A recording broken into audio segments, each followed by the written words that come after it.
আসসালামু আলাইকুম, সবাই কেমন আছেন? আলহামদুলিল্লাহ, আমি ভালো আছি। আজকে আবার চলে আসলাম আপনাদের মাঝে আরেকটি রান্নার রেসিপি নিয়ে।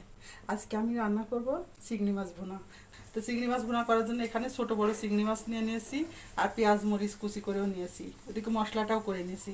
আর এই চিংড়ি ভুনাটা আমাদের বাসায় আর কেউ খাবে না, শুধু আমার মেয়ে খাবে, কারণ আমাদের বাসায় সবার অ্যালার্জি।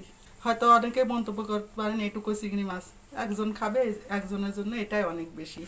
তো এখন আমি মাছটা কিভাবে ভুনা করব সেটা শুরু থেকে শেষ পর্যন্ত দেখতে থাকুন। কড়াই গরম হয়ে গেছে, প্রথমে কড়াইতে তেল দিয়ে দিব। তেল গরম হয়ে গেছে, প্রথমে পেঁয়াজ আর কাঁচামরিচ দিয়ে দিলাম। পেঁয়াজ মরিচটা লাল লাল করে ভেজে নিব। পেঁয়াজ আর মরিচটা ভাজা হয়ে গেছে, এর ভিতর দিয়ে দেবো একটু আদা আর জিরা বাটা,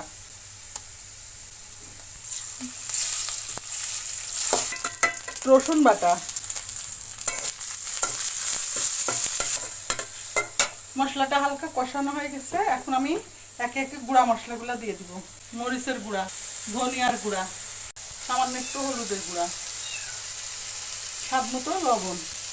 মশলাটা এবার ভালো করে কষিয়ে নেব। মশলাটা সুন্দর কষানো হয়ে গেছে, এখন কেটে ধুয়ে পরিষ্কার করে রাখা চিংড়ি মাছগুলো দিয়ে দিব। এখন এটা ভালো করে মশলাটা কষিয়ে নিব। মাছগুলো সুন্দর কষানো হয়ে গেছে, এখন হালকা করে পানি দিয়ে দিব। এবার এটা ঢাকনা দিয়ে ঢেকে রান্না করে নিব। তো দেখুন আমার চিংড়ি মাছের ভুনাটা রান্না হয়ে গেছে। এখন আমি নামিয়ে দেবো।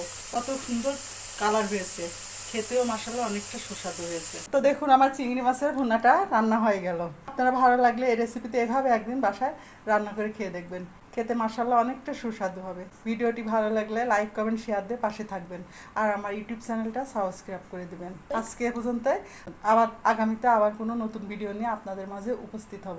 আল্লাহ হাফেজ, আসসালামু আলাইকুম।